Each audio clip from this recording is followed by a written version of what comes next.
बिस्मिल्लाहिर्रहमानिर्रहीम। आज हम स्टार्ट करेंगे रीनल ट्यूब्यूल्स के बारे में। ठीक है, इससे पहले हमने ग्लोमेरुलाई के डिफरेंट डिजीज़ को स्टडी किया।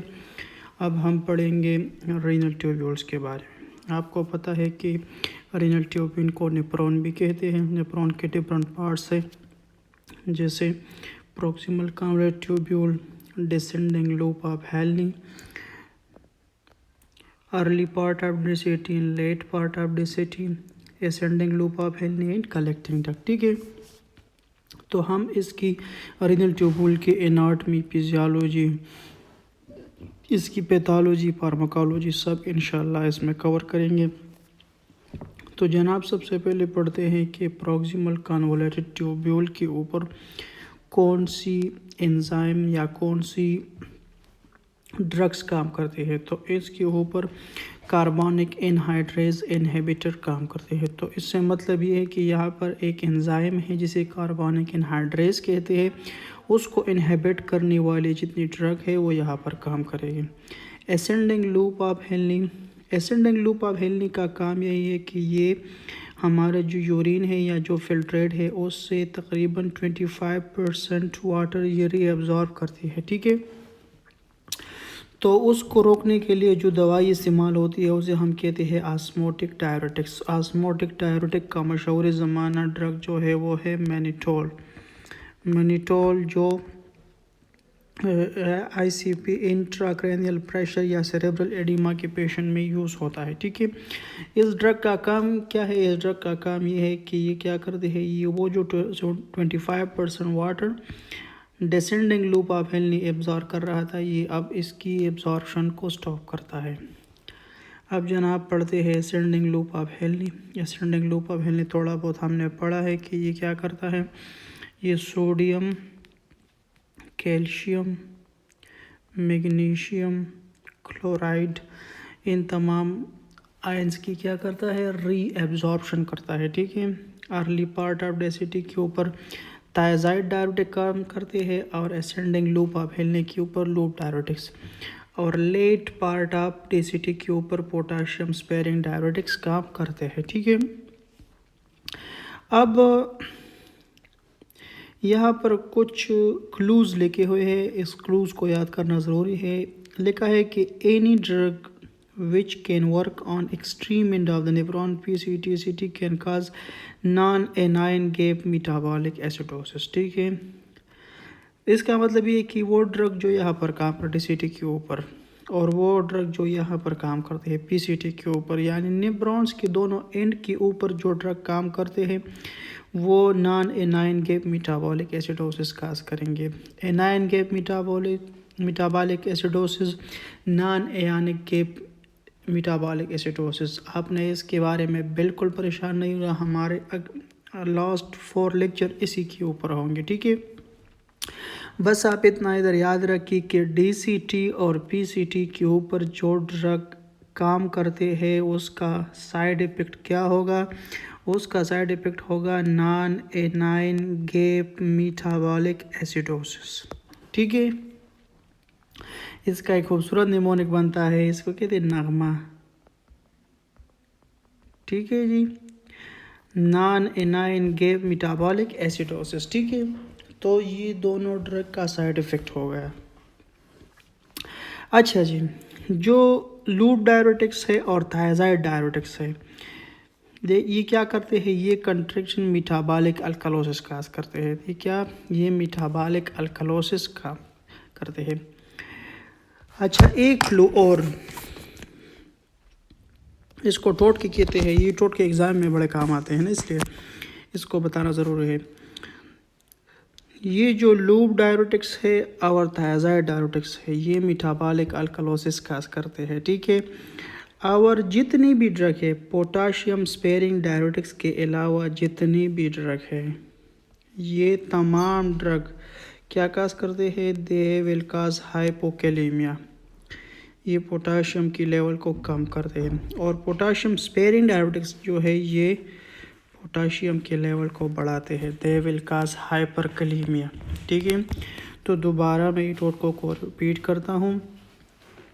DCT और PCT के ऊपर जितने ड्रग काम करते हैं वो सारे क्या है, वो सारे नागमा है, non anion gap metabolic acidosis. ठीक है।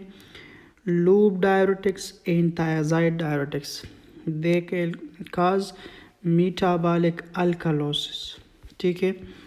और जितने भी ड्रग है PCT के ऊपर, DCT के ऊपर, ये तमाम ड्रग्स जो है ये क्या करते हैं, ये हाइपोकलीमिया काम करते हैं, except last one that is potassium sparing diuretics. ठीक है।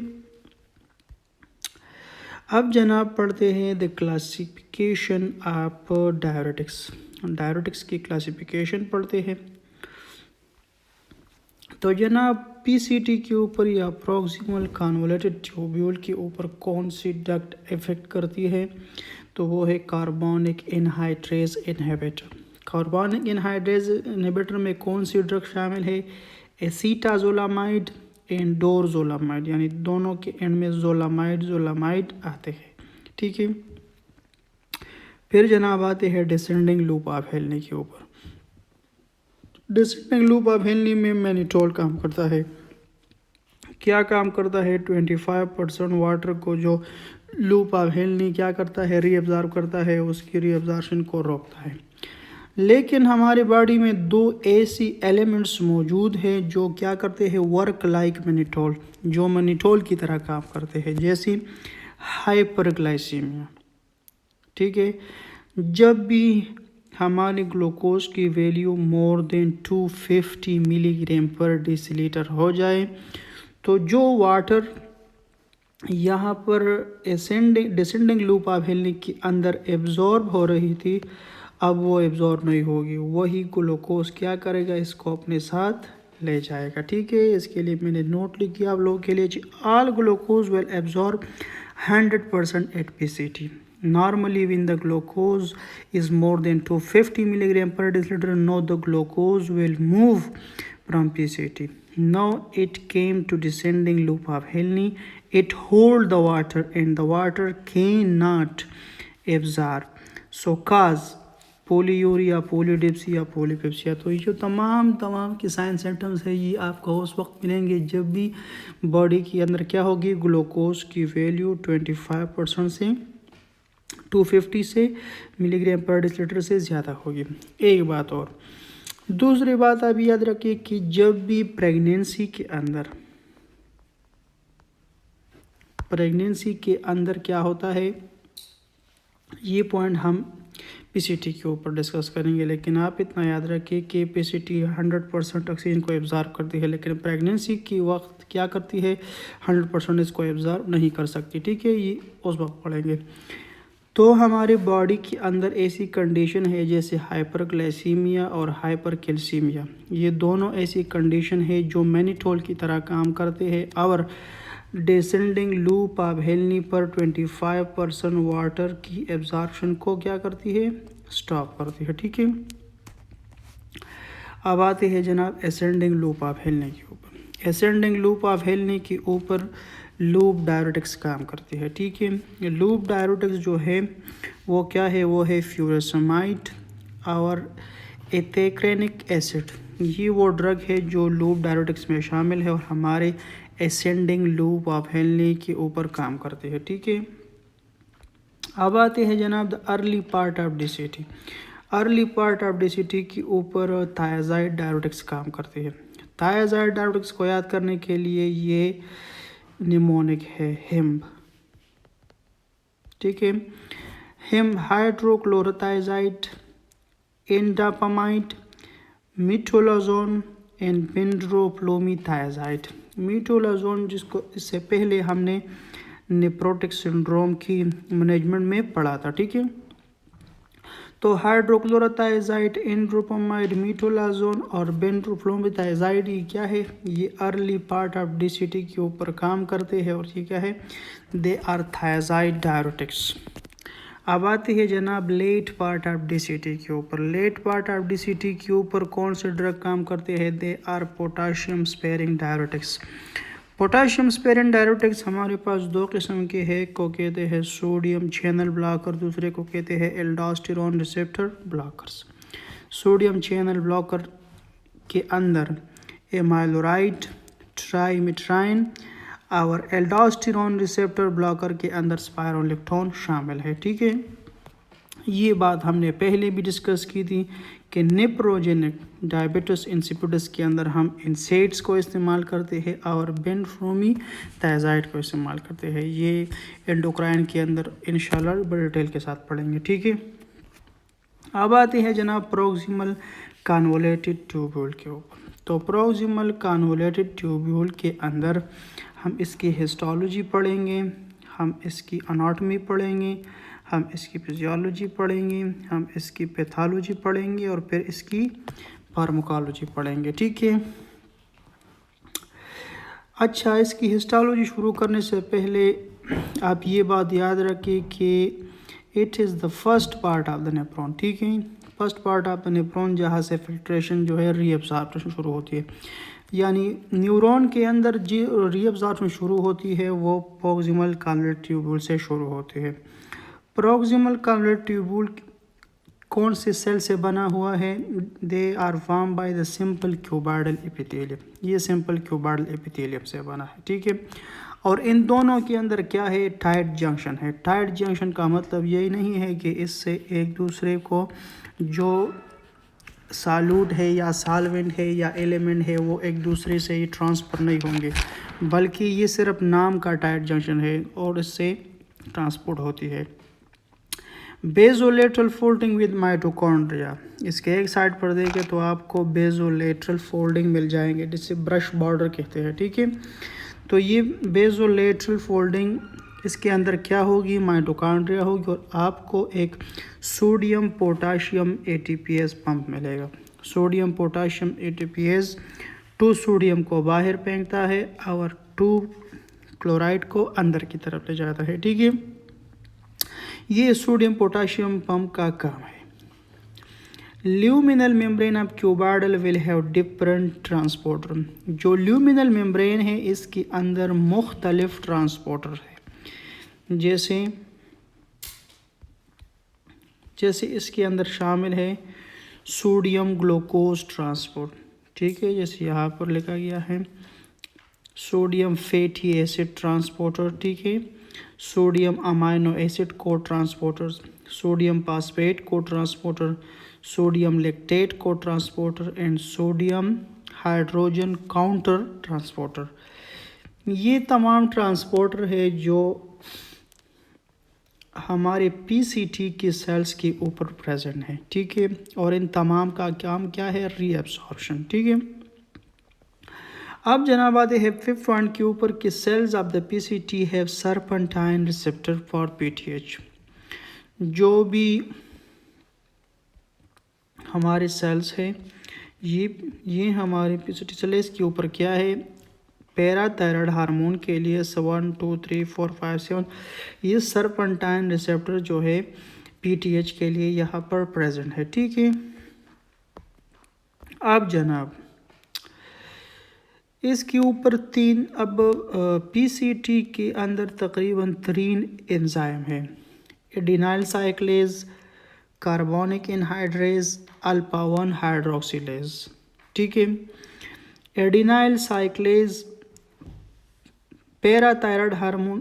अब सबसे पहले ये बात पढ़े, adenyl cyclase is the inner side of the plasma membrane of the cuboidal cell. ये plasma membrane of the cuboidal cell के इनर साइड में मौजूद है। ठीक है, जब भी हमारे बॉडी में पीटीएच रिलीज होगा ये आएगा और एडिनाइल साइक्लेज को स्टिमुलेट करेगा। ठीक है, एडिनाइल साइक्लेज क्या करेगा? ये एटीपी को साइक्लिक एएमपी में कन्वर्ट करेगा। ठीक है, साइक्लिक एएमपी आगे जाएगी और क्या करेगी? अल्फा 1 हाइड्रोक्सिलेज को स्टिमुलेट करेगी। जब अल्फा 1 हाइड्रोक्सिलेज को स्टिमुलेट करेगी तो ये अल्फा 1 क्या करेगा?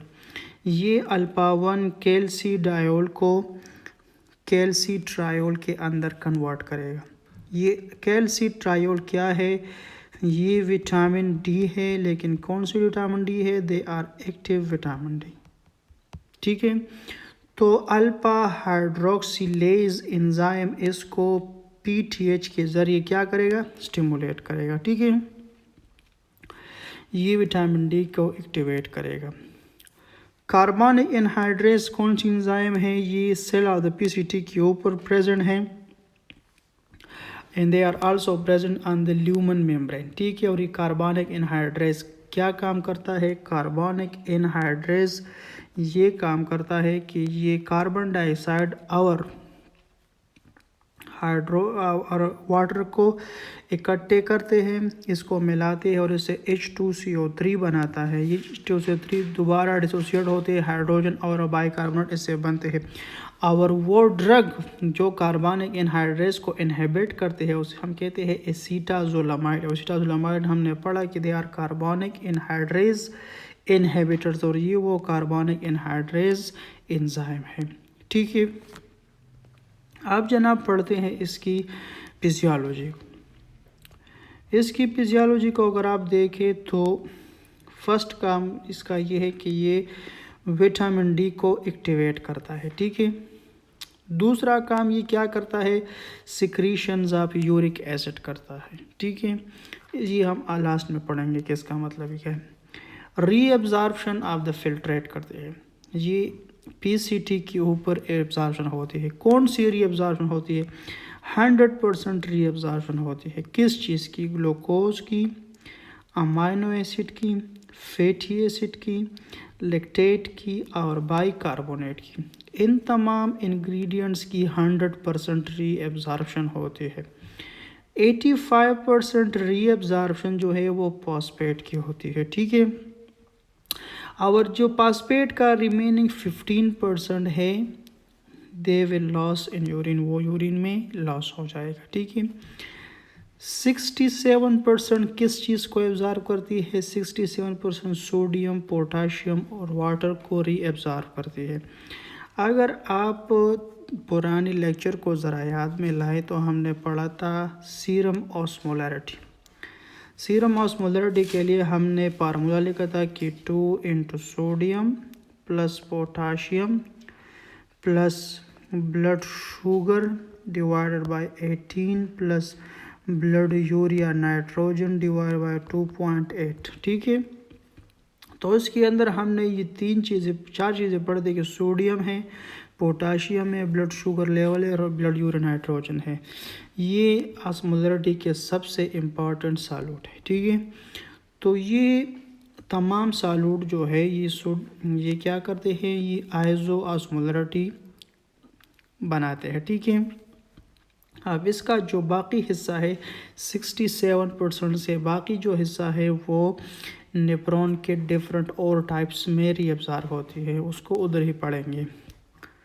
60% कैल्शियम PCT के ऊपर एब्जॉर्ब होती है, बाकी 40% जो है वो और जगह पर एब्जॉर्ब होती है और 50% यूरिया भी यहाँ पर एब्जॉर्ब होती है। तो ये वो तमाम चीज़ें हैं जो PCT रीअब्जॉर्ब करता है। ठीक है, अब आप इधर देखें कि no hormone involve in reabsorption of PCT। अब ये भी MCQs की एक पॉइंट है कि PCT के ऊपर ऐसी कोई हार्मोन काम नहीं करता जिससे क्या हो, रीअब्जॉर्प्शन होता, बल्कि ये खुद ब खुद ये काम करता है। PCT is impermeable for bicarbonate, लेकिन हमने तो यह देखा कि दे आर 100% रीअब्जॉर्ब, फिर हमने लिखा है कि इम्परमिएबल। तो जनाब इसका जवाब यह है कि it will absorb in chemically modified form. ठीक है, तो ये केमिकली मॉडिफाइड फॉर्म के अंदर क्या होती हैं, रीअब्जॉर्ब होती है। अब जनाब आते हैं सिक्रीशन के ऊपर। तो हमारी बॉडी के अंदर PCT जो है प्रॉक्सिमल कन्वोल्यूट ट्यूब्यूल 3 चीज़ें सिक्रीट करती है, uric acid, lobe diuretics, thiazide diuretics. ठीक है, when there is competition between drug and internal body surface the winner will be always the drug। इसका मतलब ये है कि हमारी बॉडी के अंदर अगर दो चीज़ों की कंपटीशन हो जाए, एक ड्रग हो और दूसरा हमारे बॉडी का कोई प्रोटीन हो या कोई अंग हो, तो हमेशा जीत किसकी होगी, ड्रग की होगी। ठीक है, तो आप इधर अभी इस साइंस को समझ लें। अगर आप कोई पेशेंट है वो लूप डायरेटिक्स खा रहा है या थायराइड डायरेटिक खा रहा है, जब भी उसकी पीसीटी से गुजरेगी तो ये दोनों रिमूव होंगे और ये वहीं पर रहेगा, जिससे क्या होगा, जिससे हाइपर यूरेसीमिया होगी। Hyperuricemia will lead to gout. ठीक है, तो इसका अभी ये साइड इफेक्ट हुआ कि loop diuretics and thiazide diuretics will lead to hyperuricemia. तो अब तक हमने लूप डायरेटिक्स और थायराइड डायरेटिक्स के डिफरेंट साइड इफ़ेक्ट पढ़े। पहला साइड इफ़ेक्ट तो हमने ये पढ़ा कि loop diuretics and thiazide diuretic will lead to metabolic alkalosis. ठीक है, loop diuretics thiazide diuretic will lead to hypokalemia. ठीक है, loop diuretics thiazide diuretic will lead to hyperuricemia. ठीक है, अब जनाब इधर आप इस साइंस को समझ ले। ठीक है, जब भी हमारे बॉडी के अंदर पीटीएच की वैल्यू ज़्यादा होगी,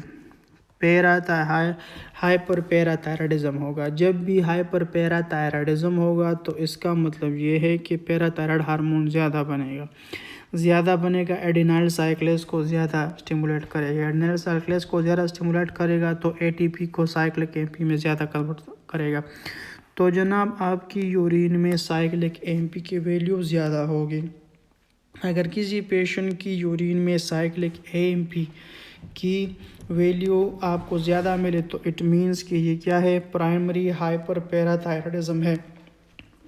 और सेकेंडरी और टर्शरी पैरा हाइपरथायराइडिज्म के अंदर साइक्लिक एमपी की वैल्यू इंक्रीज नहीं होगी। ठीक है, अब जनाब जो बातें हमने पहले कही थी, अब यह डायग्राम है। This is a basolateral folding of the cell of the PCT. आप देख सकते हैं इसके अंदर माइटोकॉन्ड्रिया है, सोडियम पोटाशियम ट्रांसपोर्टर लगा हुआ है। This is adenylyl cyclase. Adenylyl cyclase को पैराथायराइड हार्मोन स्टिमुलेट करता है, एटीपी को साइक्लिक एमपी में कन्वर्ट करता है। साइक्लिक एमपी अल्फा 1 हाइड्रोक्सिलेज को क्या करता है, स्टिमुलेट करता है और विटामिन डी की एक्टिवेशन होती है। कार्बनिक एनहाइड्रेज वाटर और कार्बन डाइऑक्साइड को मिलाकर H2CO3 बनाता है। दोबारा इसको क्या करता है, ये expelled in hydrogen and bicarbonate. ठीक है, बाइकार्बोनेट ब्लड के अंदर क्या होती है, एब्जॉर्ब होती है। ये हाइड्रोजन दोबारा आता है, बाइकार्बोनेट के साथ मिलता है, जो हमारे यूरिन के अंदर है उस बाइकार्बोनेट के अंदर मिलता है, जिससे क्या होता है, जिससे दोबारा H2CO3 बनती है। दोबारा CO3 कार्बनिक एनहाइड्रेज दोबारा इसको ऑक्सीजन और कार्बन डाइऑक्साइड और वाटर में कन्वर्ट करता है। ठीक है, अब इसके अंदर मुख्तलिफ ट्रांसपोर्टर है जिससे 100% ये चीज़ें क्या होती है, एब्जॉर्ब होती है। जैसे सोडियम ग्लूकोज। ठीक है, सोडियम ग्लूकोज यहाँ पर SGL2 और GLUT1 और GLUT2 ट्रांसपोर्टर है, सोडियम ट्रांसपोर्टर। ये ट्रांसपोर्टर क्या करते हैं, 100% ग्लूकोज को एब्जॉर्ब करते हैं। ठीक है, तो हमारे अंदर बॉडी के अंदर ऐसे ड्रग्स, तो हमारे पास ऐसे ड्रग है जिसे SGL2 इनहिबिटर कहते हैं। वो क्या करेंगे, वो इस ट्रांसपोर्टर को इनहिबिट करेंगे, जिससे क्या होगा, जिससे 100% ग्लूकोज एब्जॉर्ब नहीं होगा। जब एब्जॉर्ब नहीं होगा तो वो यूरिन के ज़रिए क्या होगी, बाहर जाएगी। जब बाहर जाएगी तो उसका मेजर साइड इफ़ेक्ट क्या होगा, मेजर साइड इफ़ेक्ट होगी यूटीआई, क्योंकि उसके अंदर ग्लूकोज है, वहाँ पर बैक्टीरिया की ग्रोथ होगी। तो इस SGLT ड्रग की जो इनहिबिटर की, इस ट्रांसपोर्टर के इनहिबिटर ड्रग्स की जो मेजर साइड इफ़ेक्ट है वो क्या है, वो है यूटीआई। ठीक है, अब सोडियम अमाइनो एसिड ये ट्रांसपोर्टर है, sodium fatty acid, sodium phosphate, sodium lactase and nitrogen and hydrogen. ठीक है, तो ये वो तमाम ट्रांसपोर्टर थे जिससे हमने पढ़ा था। इसका जो लुमिनल मेम्ब्रेन है वो क्यूबाइडल एपिथेलियम से बना है। ठीक है, इसके अंदर टाइट जंक्शन है और इसके अंदर पैरासेलुलर वाटर रीअब्जॉर्प्शन इसके अंदर होती है। ठीक है, और हमने कहा था कि 3 चीज़ों को सिक्रेट करता है। एक उसके अंदर है यूरिक एसिड, जिसको लूप डायरेटिक्स और थायराइड डायरेटिक्स इसकी मकदार को बढ़ाती है, जिससे हाइपर यूरेसीमिया होता है। ठीक है, ये तमाम चीज़ें हमने पहले पढ़ी थी, अब इसको एक रिव्यू हमने करना था। ठीक है, अब आते हैं जनाब इसकी एनाटॉमी हो गई, इसकी पैथोलॉजी हो गई। अब हम बढ़ते हैं इसकी पैथोलॉजी के ऊपर, ठीक है, फिजियोलॉजी इसकी हो गई। अब पीसीटी के ऊपर आपको 3 किस्म की पैथोलॉजी मिलेगी। एक को कहते हैं Hartnup syndrome, Fanconi's anemia, renal tubular acidosis, ठीक है। हार्टनप सिंड्रोम के बारे में अगर आप याद रखें तो it is a genetic disorder जिसमें कौन कौन सी जीन की डिफेक्ट होती है, सोडियम और ट्रिप्टोफान को ट्रांसपोर्टर की इबनॉर्मेलिटी होती है। हार्टनप एक ऐसी डिजीज़ है जिसके के अंदर सोडियम और ट्रिप्टोफान को ट्रांसपोर्टर की एबनॉर्मेलिटी होती है, ठीक है। ट्रिप्टोफान आपको पता है कि ये एक अमाइनो एसिड है, लेकिन ये जो सोडियम ट्रिप्टोफान को ट्रांसपोर्टर है ये तम हमारे बॉडी के जितने और 20 अमाइनो एसिड है ये उसका ट्रांसपोर्टर भी है, ठीक है। फॉर एग्जांपल सोडियम थायरोसिन को ट्रांसपोर्टर, ठीक है, सोडियम लाइसिन को ट्रांसपोर्टर। तो ये हर एक अमाइनो एसिड का अपना ही एक ट्रांसपोर्टर है, ठीक है। लेकिन हार्टनप सिंड्रोम के अंदर सोडियम और ट्रिप्टोफान को ट्रांसपोर्टर की एबनॉर्मेलिटी होती है, ठीक है। जब इस ट्रांसपोर्टर की एबनॉर्मेलिटी होगी तो इसका एंड क्या होगा, एंड ये होगा कि decrease the reabsorption of tryptophan. Tryptophan protein की क्या होगी, रीअब्जॉर्प्शन नहीं होगी पीसीटी के ऊपर, ठीक है। ट्रिप्टोफान क्या चीज़ है, tryptophan is essential amino acid है, ठीक है। It will convert into niacin, जो विटामिन B3 में कन्वर्ट होता है। ट्रिप्टोफान एक एसेंशियल अमाइनो एसिड है जो नाइसिन के अंदर कन्वर्ट होता है। इसको कौन कन्वर्ट करता है, इसको विटामिन B6 कन्वर्ट करता है, ठीक है। और ट्रिप्टोफान सिर्फ नाइसिन के अंदर कन्वर्ट नहीं होता बल्कि 5-HT जिसे हम सेरोटोनिन के नाम से जानते हैं। और सेरोटोनिन आपको पता है जब भी सेरोटोनिन की मकदार हमारी बॉडी के अंदर बढ़ती है ये क्या करती है, they are elevation of mood, ये मूड को एलिवेट करती है, बंदे को खुश करती है, ठीक है। तो जनाब ट्रिप्टोफान का जो मेन सोर्स है वो क्या है, वो है बनाना, ठीक है। जब भी अगर आपका मूड डिप्रेस है तो आप 2-3 बनाना खाए और अपने मूड को एलिवेट करें, वो भी अर्जान पैसों में, ठीक है। अब जब हमारे बॉडी के अंदर नियासिन कम होगा, ठीक है, जब भी हमारे बॉडी के अंदर नियासिन कम होगा तो हमें एक डिजीज़ मिलेगी जिसे हम कहेंगे प्लेगरा, ठीक है, जिसे हम प्लेगरा कहेंगे। और प्लेगरा के 4Ds बड़े मशहूर आपको याद होंगे, डिमेंशिया, डर्माटाइटिस, डायरिया और एंड अप इसकी डेथ होगी, ठीक है। तो इसको हम कहते हैं डिमेंशिया, डर्माटाइटिस, डायरिया, डेथ, और इस 4Ds को हम प्लेगरा कहते हैं, ठीक है। और ये इधर मैंने एक बात पहले वहाँ बताई कि GLO2 या SGL2 इनहिबिटर ये क्या है, ये सोडियम ग्लूकोज को ट्रांसपोर्टर 2 को इनहिबिट करते हैं, जिसके आखिर में ग्लेफाजोन आता है, केना ग्लेफाजोन डेफा इम्पा। तो ये वो ड्रग है जो 100% ग्लूकोज की रीअब्जॉर्प्शन को स्टॉप करती है, ठीक है। और इसका जो एंड रिज़ल्ट था वो भी मैंने बताया कि इसके अंदर क्या होगी, आपको UTI मिलेगी, जो कि UTI ग्लूकोज यूरिया होगा और ग्लूकोज यूरिया से वहाँ पर बैक्टीरिया की ग्रोथ होगी, ठीक है। अब आप ये बात याद रखें कि यहाँ पर सारे साइन सिम्टम जो हमने पढ़े हार्टनप डिजीज़ की वो सारे तो प्लेगरा के थे। तो हम इसको हार्टनप डिजीज़ क्यों कहते हैं, हम इसको प्लेगरा क्यों नहीं कहते, ठीक है। तो आइए इस सवाल का जवाब करते हैं कि for the first time the disease was discover in Hartnup family, ठीक है। और ये हार्टनप फैमिली कहाँ पर थी, ये लंदन में थी। इसकी फैमिली के तकरीबन 8 मेंबर थे और 4 मेंबर के अंदर ये डिजीज़ डिस्कवर हुई। तो इस डिजीज़ का नाम इसलिए हार्टनप सिंड्रोम रखा गया, ठीक है। अब जनाब आते हैं दूसरे के ऊपर जिसे हम कहते हैं पेनकॉनिस एनीमिया या पेनकॉनिस सिंड्रोम। पेनकॉनिस सिंड्रोम ये क्या है, ये एक जेनेटिक डिजीज़ है, ये एक ऑटोसोमल रिसेसिव डिजीज़ है जिसके अंदर 4 जीन क्या होते हैं, इफेक्ट होते हैं, ठीक है। वो जीन कौन कौन से हैं, gene of bone marrow, gene of growth of skeleton, gene for the DNA repair enzymes and gene for sodium potassium ATPase, ठीक है। अब जब इस जीन के अंदर एबनॉर्मेलिटी होगी तो जीन ऑफ बोन मेरो जब इफेक्ट होगा तो रिजल्ट में क्या होगा, हमें एनीमिया मिलेगी, थ्रोम्बोसाइटोपेनिया मिलेगा। ठीक है। पेन कोस anaemia is a variant of aplastic anaemia. आप इसको भी याद कर ले कि ए पेन कोस एनीमिया के अंदर आपको ए प्लास्टिक एनीमिया मिलेगी। ठीक है। और ए प्लास्टिक एनीमिया के अंदर आपकी आरबीसी, डब्ल्यूबीसी और प्लेटलेट्स ये तीनों आपको कम मिलेंगे। ठीक है। जैसे हम पेनसाइटोपेनिया के नाम से जानते हैं।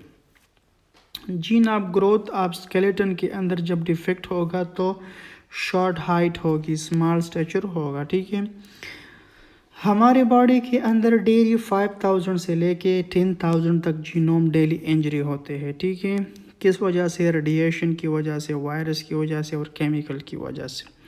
और हमारे डीएनए उसको रिपेयर करती है और इसीलिए हम इन तमाम चीज़ों से, मैलिग्नेंसीज से बचे हुए हैं। ठीक है। म्यूटेशन से बचे हुए। जब भी डीएनए रिपेयर एंजाइम के अंदर डिफेक्ट होगा तो बॉडी के अंदर मल्टीपल मैलिग्नेंसीज पैदा होंगी और वो मल्टीपल मैलिग्नेंसी आपको ओल्ड एज के अंदर मिलेगी। ठीक है।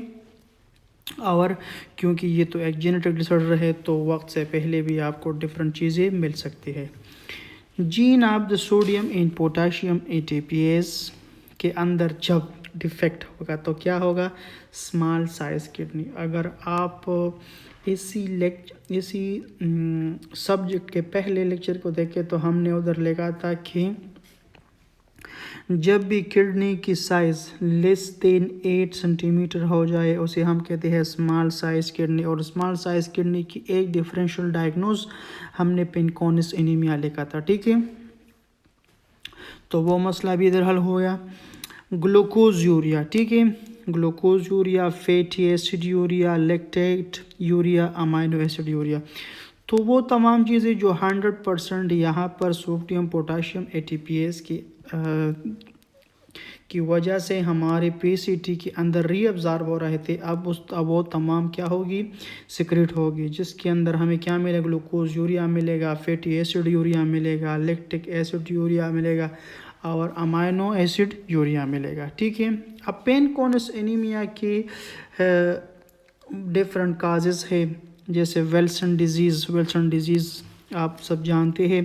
विल्सन डिजीज़ के बारे में वो फार्मूला जो हमने याद किया था कि अगर किसी भी यंग एज के अंदर आपको पार्किंसनिज्म मिले तो आपने विल्सन डिजीज़ के बारे में याद रखना है। इसके अंदर आपको कैसर फेज फ्लेक्स मिलेंगे। ठीक है। और इसको विल्सन डिजीज़ को फिर पढ़ेंगे इंशाल्लाह।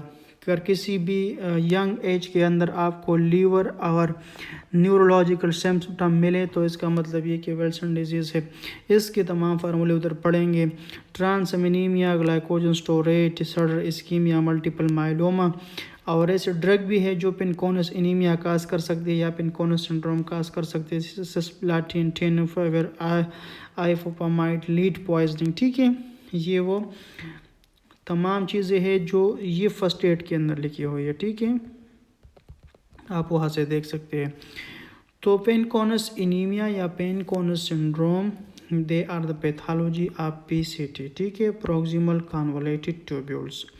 अब जनाब आते हैं इसकी तीसरी डिजीज़ के ऊपर। पहली पैथोलॉजी थी इसकी हर्टनप सिंड्रोम, दूसरी थी पेनकोनिस सिंड्रोम और अभी तीसरी पड़ती है रीनो ट्यूबुलर एसिडोसिस। तो रीनो ट्यूबुलर एसिडोसिस जो है पीसीटी के अंदर जो मिलती है उसे कहते हैं RTA, renal tubular acidosis type 2। इसकी टोटल 3 टाइप्स है, टाइप 1, टाइप 2 एंड टाइप 4। 3 इसके अंदर नहीं है। ठीक है। आरटीए टाइप 1 के अंदर इसको हम डिस्टल आरटीए कहते हैं, टाइप 2 को प्रोक्सिमल आरटीए कहते हैं और टाइप 4 को डिस्टल आरटीए। यानी ये दोनों क्या है? ये दोनों डिस्टल आरटीए है। इसके अंदर जो डिफेक्ट होगा वो डीसीटी के ऊपर होगा और इसके अंदर भी डीसीटी, दोनों डीसीटी। ये हम डीसीटी के साथ भी दोबारा पढ़ेंगे लेकिन इधर इसको पढ़ना ज़रूरी है। ठीक है। DCT and PCT. ठीक है। अब जनाब इसके अंदर क्या होता है? इसके अंदर होता है टाइप 1 के अंदर होता है decrease the secretion of hydrogen ion due to defective in hydrogen potassium ATPase। Hydrogen potassium ATPase की डिफेक्ट की वजह से क्या होता है, हाइड्रोजन आयन कम होता है। ठीक है, इसके अंदर भी हाइड्रोजन आयन कम होता है, मगर किस चीज़ की वजह से, due to the reabsorption of bicarbonate in potassium. इसके अंदर भी प्रोक्सिमल RTA के अंदर भी हाइड्रोजन कम होता है, लेकिन इस यहाँ पर हाइड्रोजन ATPase की डिफेक्ट नहीं होती, बल्कि बाइकार्बोनेट और पोटाशियम की रीअब्जॉर्प्शन नहीं होती उसकी वजह से। ठीक है, टाइप 4 RTA के अंदर हाइपोरेनिन हाइपोएल्डोस्टेरोनिज्म होगा। ठीक है, जिसके अंदर क्या होगी, decrease the secretion of hydrogen ion plus potassium. ठीक है,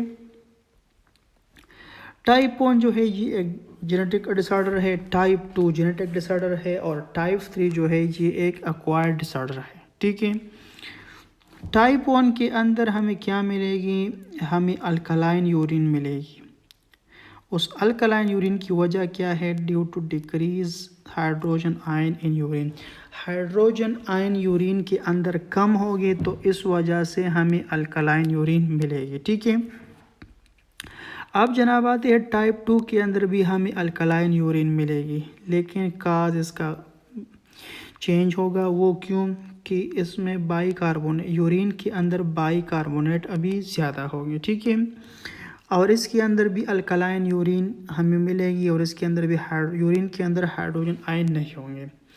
अब जनाब इन तीनों के अंदर हमें अल्कलाइन यूरिन मिलेगी, लेकिन टाइप 2 और टाइप 4 के अंदर यूरिन के अंदर हाइड्रोजन कम होगा, और टाइप 2 के अंदर क्या होगा, टाइप 2 के अंदर यूरिन के अंदर बाइकार्बोनेट ज़्यादा होगी। ठीक है, अब टाइप 1 के अंदर नो बाइकार्बोनेट इन यूरिन। ठीक है, जिसकी वजह से अल्कलाइन यूरिन होगा। बाइकार्बोनेट जब होगी यूरिन के अंदर ज़्यादा होगी, जिसकी वजह से अल्कलाइन यूरिन होगा, और इसके अंदर भी कोई यूरिन बाइकार्बोनेट नहीं होगी। टाइप 1 RTA के अंदर हमें हाइपोकैलेमिया मिलेगी, टाइप 2 के अंदर भी हाइपोकैलेमिया मिलेगी, लेकिन टाइप 4 के अंदर हमें हाइपरकैलेमिया मिलेगी। ठीक है, तो इन तीनों का ये कंपैरिजन हर किस्म के इम्तिहान के लिए ये काफ़ी है। अगर इतना आप समझ लें कि टाइप 1 जो है ये क्या है, ये डिस्टल RTA है, टाइप 2 प्रोक्सिमल RTA है, टाइप 4 भी डिस्टल RTA है। इसके अंदर क्या होगी, हाइड्रोजन की सिक्रेशन की डिफेक्ट होगी, इसके अंदर भी हाइड्रोजन की सिक्रेशन की डिफेक्ट होगी, और इसके अंदर भी हाइड्रोजन की सिक्रेशन की डिफेक्ट होगी। लेकिन यहाँ पर हाइड्रोजन पोटाशियम ATPase के अंदर डिफेक्ट होगा, यहाँ पर बाइकार्बोनेट के रीअब्जॉर्प्शन में डिफेक्ट होगी, और यहाँ पर क्या होगा, हाइड्रोजन की हाइपोरेनिन एल्डोस्टेरोन के अंदर डिफेक्ट होगा। ठीक है, तीनों ये दोनों टाइप 1 और टाइप 2 जेनेटिक डिसऑर्डर है। टाइप 3 जो है वो एक टाइप 4 एक्वायर्ड है। तीनों के अंदर आपको अल्कलाइन यूरिन मिलेगी। ठीक है, टाइप 2 के अंदर बाइकार्बोनेट यूरिन में मिलेगा, बाकी दोनों में नहीं मिलेगा। ठीक है, दोनों के अंदर हाइपोकैलेमिया होगा, मगर 4 के अंदर हाइपरकैलेमिया होगा। ठीक है, बड़ा दाम बड़े काम, एग्ज़ाम का टोटका, बड़ा नाम बड़ा काम, छोटा नाम छोटे काम। ठीक है, यानी इन दोनों के अंदर हाइपोकैलेमिया होगा। जितना बड़ा सिनेरियो दी होंगी, मगर एंड में दिया होगा कि द पेशेंट हैव हाइपरकैलेमिया, तो आप क्या करेंगे, आप इसे ही समझें कि they are the patient of RTA। ठीक है, अब जनाब आते हैं इसकी फार्माकोलॉजी के ऊपर। पैथोलॉजी हमने पढ़ी, पैथोलॉजी के ऊपर हमने हार्टनप सिंड्रोम पढ़ा, पिनकॉनिस एनीमिया पढ़ी, और RTA पढ़ा। अब आते हैं जनाब इसकी फार्माकोलॉजी के ऊपर। ठीक है, तो फार्माकोलॉजी के ऊपर हम ये पहली बात की कि they are carbonic anhydrase inhibitor. ठीक है, दे क्या है, they are carbonic anhydrase inhibitor है। इसके अंदर दो ड्रग है जिसकी आखिर में जोलामाइड आते हैं, जैसे एसीटा एंड डोर, एसीटा और डोर, एसीटाजोलामाइड एंड डोरजोलामाइड इसके अंदर शामिल है। इसका मैकेनिज्म ऑफ एक्शन कैसा है? मैकेनिज्म ऑफ एक्शन इस तरह है कि it will inhibit carbonic anhydrase enzyme, ये कार्बोनिक एनहाइड्रेज एंजाइम को इनहिबिट करता है, जिसकी वजह से क्या होता है? डिक्रीज रीएब्जॉर्प्शन, कम होती है किस चीज़ की? Sodium, potassium, water and bicarbonate की। ठीक है, इसका जो मेजर साइड इफ़ेक्ट है non anion gap metabolic acidosis, type 2 RTA, alkalinization of urine, इसके अंदर यूरिन अल्कलाइज होती हैं, हाइपोकैलीमिया काज करता है, कैन काज न्यूरोपैथी, क्योंकि जब सोडियम की रीअब्जॉर्प्शन नहीं होगी तो सोडियम हमारे दिमाग के साथ छेड़छाड़ करेगा। ठीक है, अब आते हैं जनाब इसकी इंडिकेशन के ऊपर। तो it will use as a diuretics, यह डायरेटिक्स के टाइप भी इस्तेमाल होगा। ठीक है, एज डायरेटिक्स भी इस्तेमाल होगा, हमारे बॉडी से यूरिन और वाटर की लॉस करेगा। ठीक है, it will be used for the treatment of glaucoma. Glaucoma क्या चीज़ है? कार्बोनिक एनहाइड्रेज हमारी आई के अंदर भी प्रेजेंट है, वहाँ पर ये क्या करती है? वहाँ पर ये एक्वस ह्यूमर बनाती है। एक्वस ह्यूमर जब बनाएगी, जब भी इंटीरियर कंपार्टमेंट के अंदर या पोस्टीरियर कंपार्टमेंट के अंदर एक्वस ह्यूमर की मकदार ज़्यादा होता है तो हमारे आई के अंदर इंट्रा ऑक्यूलर प्रेशर ज़्यादा होता है, जिसे हम ग्लूकोमा कहते हैं। दो टाइप के है, close angle glaucoma and open angle glaucoma. ठीक है, लेकिन उस ग्लूकोमा के अंदर इंट्रा ऑक्यूलर प्रेशर को कम करने के लिए एसिटाजोलामाइड इस्तेमाल होती है। ठीक है, दूसरा इसका जो इस्तेमाल है उसे कहते हैं माउंटेन सिकनेस। माउंटेन सिकनेस से पहले आप इस बात को अच्छी तरह याद रख लें। ठीक है, लाइफ टाइम के लिए इस बात को याद रखें कि हम अभी जिस लेवल पर खड़े हैं उसे कहते हैं सी लेवल। ठीक है, हम अभी ऑन सी लेवल पर है। यहाँ पर एटमॉस्फेरिक प्रेशर जो है वो है 1। ठीक है, और वी 1760 मिलीमीटर ऑफ मरकरी के बराबर है। ठीक है, हमारे इधर इर्द गिर्द जो हवा है उसके अंदर 79% नाइट्रोजन है, 21% ऑक्सीजन है और 1% कार्बन डाइऑक्साइड है। ठीक है, हम अगर इसमें ऑक्सीजन की पार्शियल प्रेशर को मालूम करें तो सबसे पहले 760 डिवाइडेड बाय 100 तो इससे आएगा 7.6। ये 21% को हम इधर मल्टीप्लाई करते तो ऐसे आएगा 160 मिलीमीटर ऑफ मरकरी। तो ऑन सी लेवल के ऊपर क्या है? हमारी ऑक्सीजन की जो पार्शियल प्रेशर है वो है 160 मिलीमीटर ऑफ मरकरी। जब भी हम हिलीज एरिया के ऊपर जाएंगे या नॉर्थन एरिया की तरफ जाएंगे तो क्या होगा? ये पार्शियल प्रेशर आप ऑक्सीजन जो है कम होगा। जब भी पार्शियल प्रेशर आप ऑक्सीजन कम होगा तो हमारे बॉडी के अंदर हाइपोक्सिया होगी।